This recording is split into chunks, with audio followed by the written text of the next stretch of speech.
Hello दोस्तों। आज हम बात करेंगे कुछ इंपॉर्टेंट डेफिनेशन जैसे एटॉमिक मास क्या होता है, एटॉमिसिटी क्या होता है, मॉलिक्यूलर मास क्या होता है, एक्चुअल मास क्या होता है। ये सब चीज़ें का हम लोग क्या करेंगे, डेफिनेशन देखेंगे। सबसे पहले हम लोग किसका डेफिनेशन देख रहे हैं, एटॉमिक मास का। तो देखो बच्चों, एटॉमिक मास किसे बोलते हैं? It is the defined as the number which indicate how many times the mass of one atom of an element is heavier in comparison to the 1/12th part of mass of one atom of carbon 12 is known as the atomic mass. ठीक। देखो, atomic mass unit किसे बोलेंगे? The quantity of 1/12th part of mass of one atom of carbon 12 is known as the atomic mass unit and the mass of one atom of carbon 12 is 1.99 into 10 to power minus 23 gram. Molecular mass, the number which indicate how many times the mass of one atom of a substance is heavier in comparison to the 1/12th part of mass of one atom of carbon 12 is known as the molecular mass. And the actual mass क्या होता है? The mass of one atom or one molecule of a substance is called the actual mass. The mass of one atom or molecule in a the mass of one atom or one molecule of a substance is called the actual mass. जैसे कि हम जानते हैं, हम actual mass of oxygen कितना होता है? 32 हम लोग लेते हैं। हम इन जनरल क्वेश्चन सॉल्व करने में ऑक्सीजन रहता है 16 AMU लेते हैं, लेकिन अगर जो O2 रहता है तो क्या लेते हैं हम लोग? 32 AMU लेते हैं। ठीक। अगर जो कोई बोल दे कि एएमयू को आप ग्राम में कन्वर्ट करिए तो आप किससे मल्टीप्लाई करिएगा? आप मल्टीप्लाई कीजिएगा 1.67 × 10⁻34 ग्राम से। जब इससे हम लोग मल्टीप्लाई कर देंगे तो वो नंबर किस में चेंज हो जाएगा? वो नंबर जो है ग्राम में चेंज हो जाएगा। अगर जो मान लो तुम्हारे पास दिया गया है कितना ऑक्सीजन का, मान लो ऑक्सीजन का एटॉमिक मास कितना आया? 32 AMU आया। इसको हमने कहा कि आप ग्राम में चेंज करिए, तो आपने क्या किया? आपने 1.67 × 10⁻34 से मल्टीप्लाई कर देंगे तो ये जो पहले AMU में था वो अब किस में कन्वर्ट हो जाएगा? ये ग्राम में कन्वर्ट हो जाएगा। उसी तरीके से मान लीजिए वाटर है। वाटर का एक्चुअल मास कितना होता है? वाटर का एक्चुअल मास होता है H2O, मतलब हाइड्रोजन 2 है। हाइड्रोजन, इसमें हाइड्रोजन का एटम कितना है? यहाँ पे 2 है। और ऑक्सीजन का कितना एटम है? 1 है। चूंकि हम लोग जानते हैं कि हाइड्रोजन का एक एटम का मास कितना होता है? 1 होता है। लेकिन यहाँ पे हाइड्रोजन का कितना मास है? यहाँ पे हाइड्रोजन का 2 मास है, तो 1 × 2 हो जाएगा, यानी हाइड्रोजन का मास कितना आ गया? 2 आ गया। ठीक। ऑक्सीजन का हम लोग बात करें तो ऑक्सीजन कितना है? 16 है। केवल एक ही ऑक्सीजन है, तो 2 + 16 कितना हो गया? 18 हो गया। ये किस में आया? एटॉमिक मास हमेशा AMU में लिखा जाता है। इन जनरल बात किया जाए तो एटॉमिक मास किस में लिखा जाता है? AMU में लिखा जाता है। ठीक। लेकिन क्वेश्चन में, मतलब कोई आपसे पूछे कि इन जनरल बताइए कि एटॉमिक मास को आप ग्राम में कन्वर्ट करके बताइए कि ग्राम में कितना होगा, तो तब हम लोग क्या करेंगे? तो जो चीज AMU में आता है उसी चीज में 1.67 × 10⁻34 से मल्टीप्लाई कर देते हैं तो वो किस में निकल के चला आता है? ग्राम में निकल के चला जाता है। जैसे वाटर का एक्चुअल मास कितना है? 18 AMU है। ठीक, 18 AMU है। AMU इन जनरल कंसीडर होता है, लेकिन हम बोल दें कि आप ग्राम में इसको बताइए कि actual mass of water in gram बताइए, तो आप क्या करेंगे? 2 + 16 करेंगे, यानी टोटल कितना आ जाएगा? 18 आ जाएगा। तो 18 × 1.67 × 10⁻34 से क्या करेंगे? आप मल्टीप्लाई कर देंगे। मल्टीप्लाई क्यों कर रहे हैं? क्योंकि हमको मास जो है किस में निकालना है? ग्राम में निकालना है। ठीक, एक्चुअल मास हमको निकालना है जिसमें ग्राम में निकालना था। 1.67 × 10⁻27 से 10⁻34 से मल्टीप्लाई कर देंगे 18 में, तो कितना निकल के आएगा? 2.99 × 10⁻23 ग्राम निकल के आएगा। 2.99 × 10⁻23 ग्राम निकल के आएगा। ठीक। देखो, एटॉमिसिटी क्या होता है? Total number of atom present in a molecule of an elementary substance is known as atomicity. मतलब किसी मॉलिक्यूल में कितना टोटल नंबर ऑफ एटम है, यही क्या बताता है? एटॉमिसिटी बताता है। जैसे मान लो एक वाटर है। ठीक, वाटर दिया गया, वाटर का मॉलिक्यूल दिया गया है, जिसमें क्या है? वाटर का फार्मूला क्या होता है? H2O होता है। ठीक। अब ये बताओ कि हाइड्रोजन का इसमें कितना एटम है? एक एटम है कि 2 एटम है? हाइड्रोजन का यहाँ पे कितना एटम है? एक एटम है कि 2 एटम है? यहाँ पे हाइड्रोजन का जो होता है 2 एटम है। ठीक। ऑक्सीजन का बताओ, एक एटम है कि 2 एटम है? ऑक्सीजन का जो होता है यहाँ पे एक एटम है। तो टोटल कितने एटम हो गए वाटर के? तो टोटल वाटर के एटम हो गए 2 + 1 = 3, यानी total 3 atom of water molecule के प्रेजेंट है। अब बताओ NH3 दिया गया तुम्हारे पास क्या दिया गया है, NH3 दिया है, यानी अमोनिया दिया गया है। अब बताओ अमोनिया में कितना एटम है, नाइट्रोजन का एक एटम है कि 3 एटम है? तो भाई हम NH3 बोल रहे हैं, मतलब H पे 3 है ना कि N पे 3 है। तो नाइट्रोजन का एक एटम हो गया और हाइड्रोजन का कितना एटम है, 3 एटम है। तो टोटल कितना एटम हो गया, तो 3 + 1 = 4, मतलब नाइट्रोजन का टोटल 4 एटम है। ठीक। अब मान लो कोई H2 दे दिया गया है। अब H2 में कितना एटम है ये कैसे हम लोग पता करेंगे, तो H2 किससे मिलके बना होगा, H + H से मिलके बना होगा। तो H + H = H2, यानी टोटल एटम इसमें कितना प्रेजेंट है, तो 2 प्रेजेंट है। उसी तरीके से कुछ एग्जांपल जैसे H2 हो गया, ओजोन, ओजोन को हम लोग क्या बोलते हैं, O3 बोलते हैं। O3 यानी ओजोन को हम लोग क्या बोलते हैं, O3 बोलते हैं। तो बताओ ओजोन में कितना ऑक्सीजन होता है, ओजोन में हमेशा जो है 3 ऑक्सीजन होता है। ओ जो है कंबाइन करता है तो क्या बनता है, O3 बनता है। तो बताओ इसमें ओजोन में कितना एटोमिसिटी है, ओजोन का एटोमिसिटी कितना है, तो हम लोग उसका टोटल नंबर काउंट कर लेंगे, जितना नंबर होगा वही उससे क्या होगा, एटोमिसिटी हो गया। तो O3 हो जाएगा एटोमिसिटी, मतलब ऑक्सीजन का एटोमिसिटी कितना हो जाएगा, 3 हो जाएगा। NH3 हमने बताया है, नाइट्रोजन पे एक एटम है और हाइड्रोजन का 3 एटम है। तो टोटल कितना एटम है, तो टोटल यहाँ पे 4 एटम है।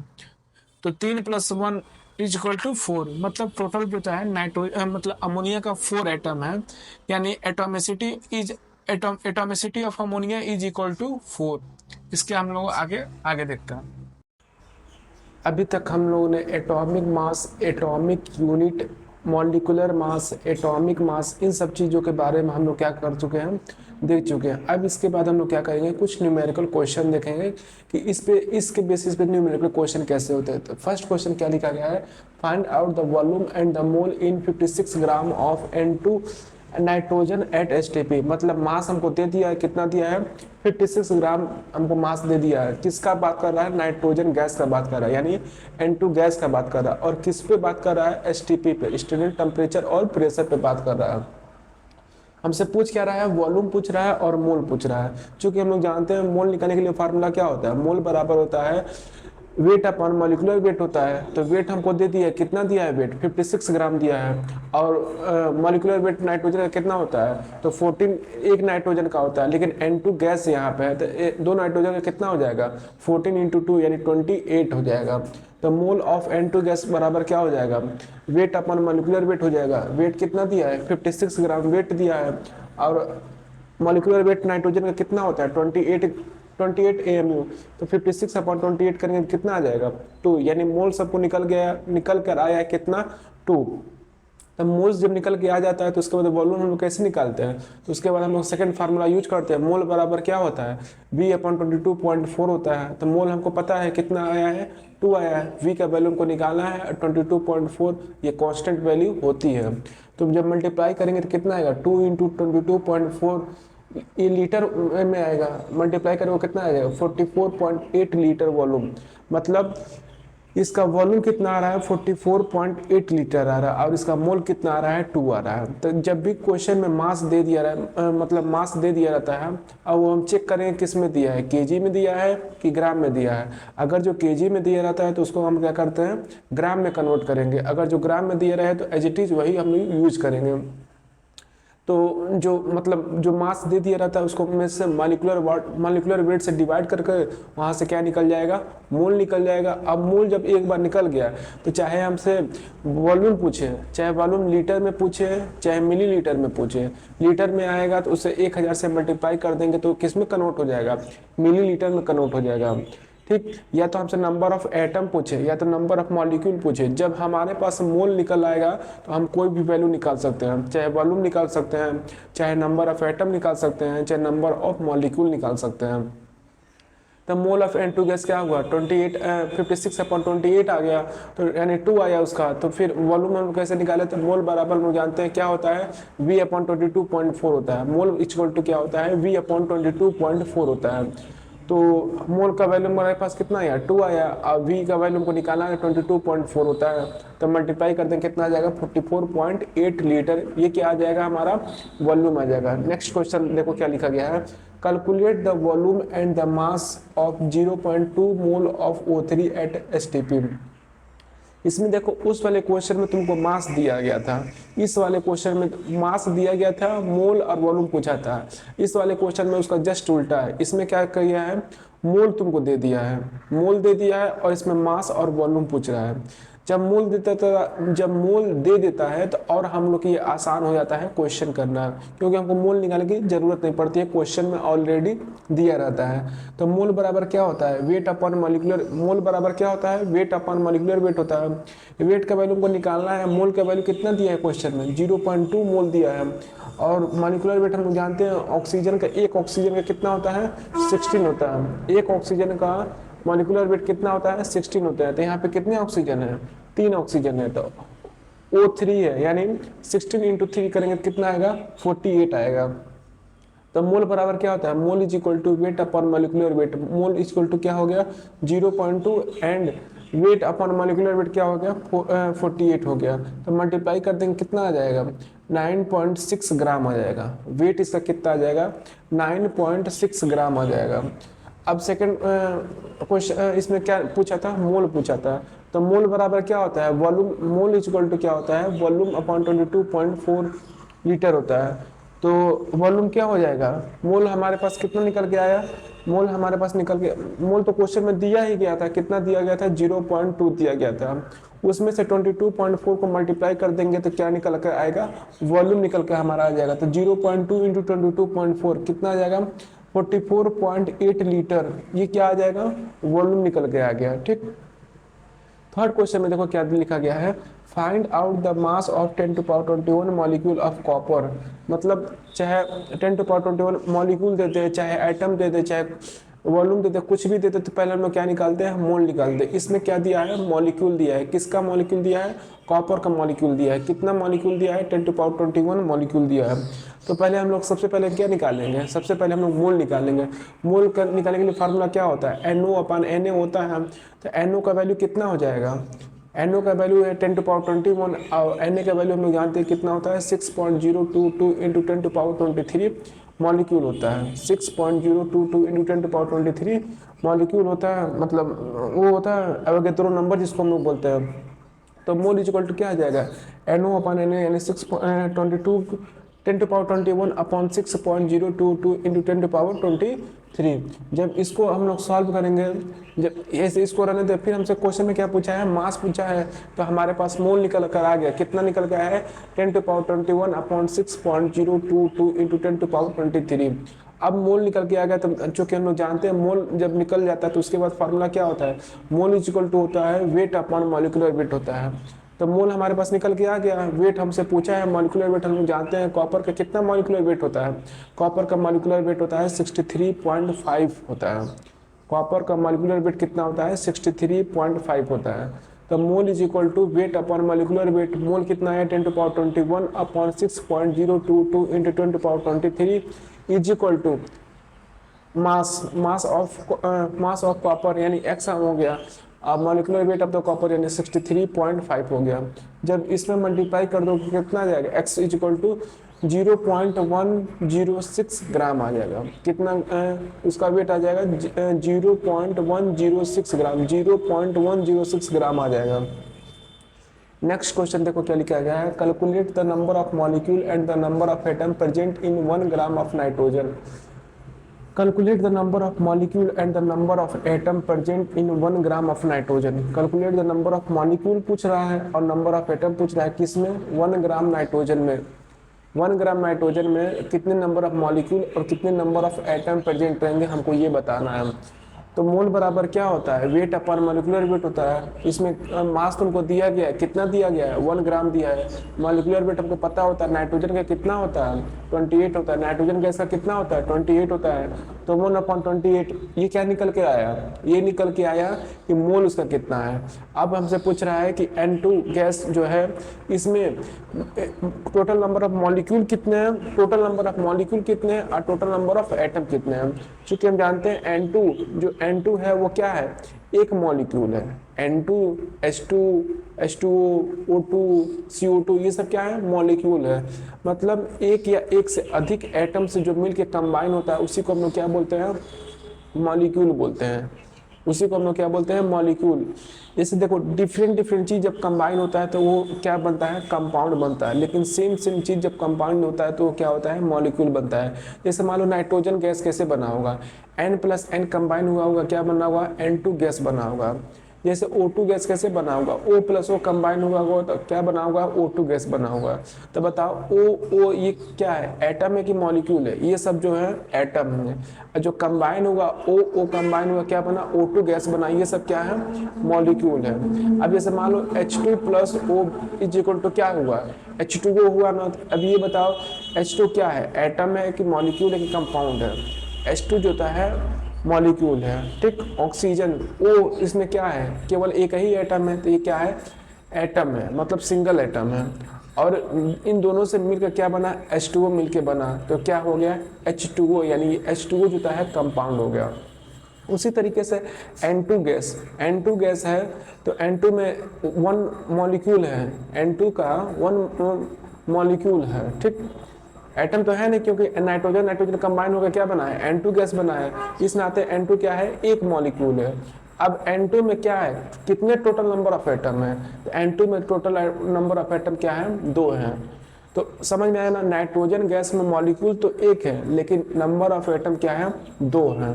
तो मोल बराबर क्या होता है, मोल बराबर होता है NO/Na होता है, NO/Na। सबसे पहले हम लोग क्या क्या निकालेंगे, मॉलिक्यूल का वैल्यू निकालेंगे। तो मोल इक्वल टू क्या हो जाएगा, NO/Na, यानी number of molecule upon Avogadro number. तो मोल कितना निकल के आया है हमारा, 1/28 निकल के आया है। NO का वैल्यू हम लोग क्या है, नंबर ऑफ मॉलिक्यूल का वैल्यू हमको निकालना है। नंबर ऑफ एवोगाद्रो नंबर का वैल्यू कितना होता है, 6.022 × 10⁻23। इसका वैल्यू हम लोग नहीं देखेंगे, डायरेक्ट Na हम लोग रख देंगे। तो क्या निकल के आएगा, मोल इज इक्वल टू NO/Na, यानी 1/28 इज इक्वल टू NO, यानी number of molecule upon Avogadro number कितना आ जाएगा, 6.022 × 10⁻23, ठीक। इसको जब मल्टीप्लाई करें कितना आ जाएगा, Na/ कितना आ जाएगा, Na/28 आ जाएगा। ये क्या आया, नंबर ऑफ मॉलिक्यूल आया। लेकिन आपको क्या निकालना है, नंबर ऑफ एटम निकालना है। तो नंबर ऑफ एटम कैसे निकालोगे, चूंकि हम लोग जानते हैं एक मॉलिक्यूल में कितने एटम है, 2 एटम है। नाइट्रोजन गैस के एक मॉलिक्यूल में कितने एटम है, 2 एटम है। तो इस नाते इसी में 2 से मल्टीप्लाई कर देंगे तो क्या निकल के आ जाएगा, नंबर ऑफ एटम निकल के आ जाएगा। क्या निकल के आ जाएगा, नंबर ऑफ एटम। इसके आगे हम लोग आगे देखते हैं। अब हम लोग क्या देखेंगे, relation between the molecular weight and the vapour density. Molecular wait और वेपर डेंसिटी में क्या रिलेशन होता है, ये चीज़ हम लोग देखेंगे। सबसे पहले मॉलिक्यूलर वेट। मॉलिक्यूलर वेट हम लोग कल बताया था कि मॉलिक्यूलर वेट कैसे निकालते हैं, sum of the individual of the atom present in a molecule को प्लस कर देंगे तो वो क्या निकल के आ जाएगा, molecular weight of the compound निकल कर आ जाएगा। देखो वेपर डेंसिटी क्या होता है, वेपर डेंसिटी के बारे में हम लोग क्या करेंगे, अब देखेंगे। वेपर डेंसिटी क्या होता है, vapour density of A gas is the ratio of the density of gas and the hydrogen eight the same temperature and the pressure. मतलब सेम टेम्परेचर और प्रेशर पे डेंसिटी ऑफ गैस का ratio और density of hydrogen gas का ratio जो है उसी को हम लोग क्या कहते हैं, वेपर डेंसिटी कहते हैं। मतलब सेम टेम्परेचर और सेम प्रेशर पे डेंसिटी ऑफ गैस इस upon density of hydrogen gas का रेशियो को ही हम क्या बोलते हैं, वेपर डेंसिटी बोलते हैं। वेपर डेंसिटी किसे बोलते हैं, density of gas upon density of hydrogen gas at the same temperature and the pressure is known as the vapour density. देखो वेपर डेंसिटी हमेशा बात याद रखना, ये बहुत ही इंपॉर्टेंट चीज होती है वेपर डेंसिटी। वेपर डेंसिटी कोई पूछेगा तो आप कैसे बताएंगे? वेपर डेंसिटी होता है, vapour density is equal to density of gas upon density of hydrogen gas. तो बताओ वेपर डेंसिटी क्या है? Density of gas upon density of hydrogen gas. ठीक, इसको शॉर्ट फॉर्म में कैसे लिखते हैं? D gas upon D H two gas, D gas upon D H two. ठीक, अब हम लोग जानते हैं कि एक रिलेशन होता है मॉलिक्यूलर वेट और वेपर डेंसिटी में, वही जो ऊपर हेडिंग है वही रिलेशन होता है, relation between the molecular weight and the vapour density. ये बहुत ही इंपॉर्टेंट, बहुत ही काम लायक रिलेशन होता है। Molecular weight is equal to होता है 2 इंटू वेपर डेंसिटी। इस दोनों में रिलेशन क्या होता है? इन दोनों में रिलेशन यही होता है कि molecular weight is equal to 2 into vapour density होता है। क्या होता है? Molecular weight is equal to 2 into vapour density. Molecular weight is equal to 2 into vapour density. अगर जब तुम्हारे पास वेपर डेंसिटी दिया गया है, क्वेश्चन में तुम्हारे पास क्या दिया गया है? वेपर डेंसिटी दिया गया है। अब तुमसे क्या पूछ रहा है? मॉलिक्यूलर वेट पूछ रहा है, तो आप कैसे निकालेंगे? तो हम क्या करेंगे? 2 से मल्टीप्लाई कर देंगे। तो 2 से मल्टीप्लाई कर देंगे तो क्या निकल कर आ जाएगा? उसका मॉलिक्यूलर वेट निकल कर आ जाएगा। क्यों? क्योंकि हम लोग जानते हैं मॉलिक्यूलर वेट बराबर क्या होता है? 2 इंटू वेपर डेंसिटी होता है। तो वेपर डेंसिटी मान 20 दिया गया था, 2 से मल्टीप्लाई हो जाएगा, कितना हो जाएगा? 40 हो जाएगा। यानी किसका मॉलिक्यूलर वेट निकल के आ जाएगा? उस कंपाउंड का मॉलिक्यूलर वेट निकल कर आ जाएगा। ये बहुत इंपॉर्टेंट रिलेशन होता है। Molecular weight is equal to 2 into vapour density. क्या होता है? Molecular weight is equal to 2 into vapour density. Molecular weight is equal to 2 into vapour density. ठीक, चूंकि हम लोग जानते हैं कि डेंसिटी ऑफ गैस क्या होगा, हमको निकालना रहेगा। अब देखो इसमें 3 तरह का, मतलब 3 तरीके से क्वेश्चन पूछ सकता है। ठीक, 3 तरीके नहीं, 2 तरीके से क्वेश्चन वो पूछ सकता है। एक डायरेक्ट तुमको क्या दे देगा? वेपर डेंसिटी दे देगा और तुमसे डेंसिटी ऑफ गैस तुमसे पूछेगा। तो जब वेपर डेंसिटी दे देगा तो डेंसिटी ऑफ गैस पूछेगा, तो हम लोग क्या सा फार्मूला यूज करेंगे? हम लोग यही वाला फार्मूला यूज करेंगे कि vapour density is equal to होता है density of gas upon density of hydrogen. तो वेपर डेंसिटी हमारे पास क्वेश्चन में दिया रहेगा, डेंसिटी ऑफ गैस हमको निकालना रहेगा, और डेंसिटी ऑफ हाइड्रोजन कितना होता है? ये डेंसिटी ऑफ हाइड्रोजन गैस कितना होता है? 0.00089 ग्राम पर ml। ये किसका डेंसिटी होता है? ये डेंसिटी होता है हाइड्रोजन का। ये डेंसिटी किसका होता है? हाइड्रोजन का डेंसिटी होता है। कितना होता है? 0.00089 ग्राम पर ml। ये किसका डेंसिटी होता है? हाइड्रोजन का डेंसिटी होता है। तो क्वेश्चन में तुमको दे देगा ऐसे, तो डेंसिटी ऑफ हाइड्रोजन गैस निकल जाएगा। या तो तुमसे क्या दे दे? डेंसिटी ऑफ गैस दे दे, और डेंसिटी ऑफ हाइड्रोजन हमको पता रहता है, तो किसका वैल्यू निकल के आ जाएगा? वेपर डेंसिटी का वैल्यू निकल कर आ जाएगा। कितना निकल कर आ जाएगा? Density of gas upon density of hydrogen gas हम लोग क्या करेंगे? डिवाइड कर देंगे। तो वो किसका वैल्यू निकल कर आ जाएगा? वो वैल्यू निकल कर आ जाएगा वेपर डेंसिटी का। ठीक, अब देखो कुछ क्वेश्चन दिया गया है, इसी से रिलेटेड क्या है, कुछ क्वेश्चन है।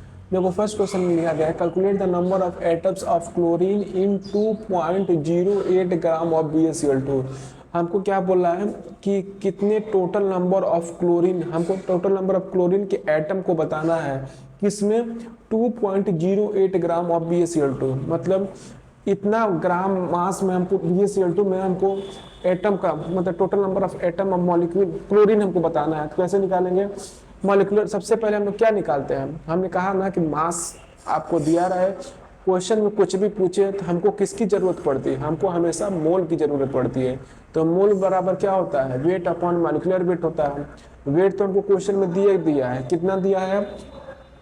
2.08 ग्राम। ये क्वेश्चन में क्या दिया गया है? वेट दिया गया है। अब हमको क्या निकालना है? मॉलिक्यूलर वेट निकालना है। तो मॉलिक्यूलर वेट हम लोग कैसे निकालेंगे? मॉलिक्यूलर वेट निकालने के लिए क्या करते हैं? सम ऑफ द एटम को क्या करते हैं? प्लस कर देते हैं। मतलब जितने भी एटम रहते हैं उनका एटॉमिक मास रख कर क्या करते हैं? सारे को प्लस कर देते हैं। तो वो क्या निकल कर आ जाता है? मॉलिक्यूलर मास या मॉलिक्यूलर वेट निकल कर आ जाता है। तो बताओ BaCl2 है, यानी बेरियम क्लोराइड होता है। बेरियम का मास कितना है? एटॉमिक मास, बेरियम का एटॉमिक मास कितना दिया गया है क्वेश्चन में? 137 दिया गया है। बेरियम का एटॉमिक मास कितना होता है? 137 होता है। बेरियम का एटॉमिक मास कितना होता है? 137 होता है। ये सब बातें चीजें याद रखा करिए आप लोग। बेरियम का एटॉमिक मास कितना होता है? 137 होता है। क्लोरीन का एटॉमिक मास कितना होता है? कोई बताएगा? क्लोरीन का एटॉमिक मास कितना होता है? 35.5 होता है। क्लोरीन का एटॉमिक मास कितना होता है? 35.5 होता है। तो बेरियम का कितना हो गया 137 हो गया, क्लोरीन का कितना होता है 35.5 होता है। अब बताओ इसमें क्लोरीन एक है कि दो है? इसमें क्लोरीन जो है दो है, क्योंकि BaCl2 लिखा गया है। तो 137 प्लस 35.5 इंटू 2 करेंगे कि 1 करेंगे? इंटू 2 करेंगे। क्यों? क्योंकि क्लोरीन यहाँ पे 2 है। तो टोटल प्लस करेंगे कितना आ जाएगा 208, मतलब 208 AMU आ जाएगा। ये क्या निकल कर आया? ये इसका मॉलिक्यूलर वेट निकल कर आया। ठीक, अब मोल निकालने के लिए फार्मूला क्या होता है? Mole is equal to weight upon molecular weight होता है। तो वेट कितना है? वेट है 2.08 है। वेट कितना है? 2.08 है। अपन मॉलिक्यूलर वेट कितना है क्वेश्चन में, मतलब हम लोग निकालें कितना आया है? 208 आया है। जब 2.08 अपॉन 208 को डिवाइड करेंगे कितना क्वेश्चन कितना आ जाएगा? 0.01 मोल आ जाएगा। कितना आ जाएगा? 0.01 मोल आ जाएगा। अब हमसे लेकिन क्वेश्चन में हमसे मोल नहीं पूछा है, क्वेश्चन में मोल हमसे नहीं पूछा है। क्वेश्चन में क्या पूछा है कि टोटल नंबर ऑफ क्लोरीन के एटम आप बता दीजिए कि BaCl2 में total number of atom chlorine के कितने प्रेजेंट है। तो हम लोग कैसे निकालेंगे? तो बताओ BaCl2 में टोटल कितना क्लोरीन है? एक है कि दो है? टोटल दो है। तो हम लोग जानते हैं मोल इज इक्वल टू क्या होता है? Number of atom upon number of molecule होता है। तो मोल कितना आया है? 0.01 आया है अपन number of atom upon number of molecule. Number of atom कितना है? नंबर ऑफ एटम क्लोरीन के कितने नंबर ऑफ एटम है? क्लोरीन के कितने नंबर ऑफ एटम है? दो है। तो 0.01 इंटू Na इंटू कितना हो जाएगा? 2 हो जाएगा। देखो वही चीज लिखा है 0.01 इंटू Na इंटू 2 लिखा गया। क्यों? ये तो 0.01 क्या है? मोल है। Na क्या है? एवोगैड्रो नंबर है। क्लोरीन के टोटल कितना नंबर ऑफ एटम है? दो नंबर ऑफ एटम। इस नाते क्या किया गया है? 2 से मल्टीप्लाई कर दिया गया है। तो total number of atom of chlorine कितना आया? 2 इंटू 0.01 इंटू Na। ये क्या आ गया? Total number of atom of chlorine आ गया। नेक्स्ट क्वेश्चन देखो क्या लिखा गया है? Calculate the number of molecule and the number of atom present in 1.2 gram of ozone. क्या कह रहा है कि नंबर ऑफ मॉलिक्यूल तुमको बताना है। Calculate the number of molecule और number of atom present in, number of atom पूछ रहा है और नंबर ऑफ मॉलिक्यूल पूछ रहा है। किसमें? 1.2 ग्राम ऑफ ओजोन। मतलब ओजोन क्या होता है? O3 होता है कि O2 होता है? ओजोन जो होता है O3 होता है। इसका मॉलिक्यूलर वेट कितना आ जाएगा? तो 16 इंटू 3 यानी 48 इसका मॉलिक्यूलर वेट आ जाएगा। तो सबसे पहले हम लोग क्या निकालेंगे? Mole is equal to weight upon molecular weight. Mole बराबर क्या हो गया? वेट कितना दिया गया क्वेश्चन में? 1.2 अपॉन मॉलिक्यूलर वेट कितना है? 48 है। तो कितना हो गया? 1/14 मोल हो गया। कितना हो गया? 1/40 मोल हो गया। अब देखो नंबर ऑफ मॉलिक्यूल हमसे पूछ रहा है, मतलब नंबर ऑफ मॉलिक्यूल हमको निकालना है, नंबर ऑफ एटम निकालना है। तो नंबर ऑफ मॉलिक्यूल कैसे निकलेगा? तो मोल इज इक्वल टू क्या होता है? NO/Na होता है। तो मोल कितना है? 1/40 निकल कर आया। और नंबर ऑफ मॉलिक्यूल यानी O3 का एक ही मॉलिक्यूल होता है। तो 1/14 इंटू Na ये क्या हो जाएगा? ये नंबर ऑफ मॉलिक्यूल हो जाएगा। लेकिन नंबर ऑफ एटम हमको निकालना है, तो ये कैसे हम निकालेंगे? तो नंबर ऑफ एटम चूंकि हम जानते हैं एक O3 मतलब एक ओजोन में कितने नंबर ऑफ एटम है? 3 नंबर ऑफ एटम है। तो 1O3 तो नंबर ऑफ एटम क्या हो जाएगा इन ए मॉलिक्यूल? 3 इंटू Na/40, मतलब टोटल नंबर ऑफ एटम कितना हो जाएगा? 3 इंटू Na/14। ये क्या निकल कर आ जाएगा? Total number of atom present in ozone. क्या निकल कर जाएगा? 3 इंटू Na/14। इसके आगे हम लोग आगे देखते हैं।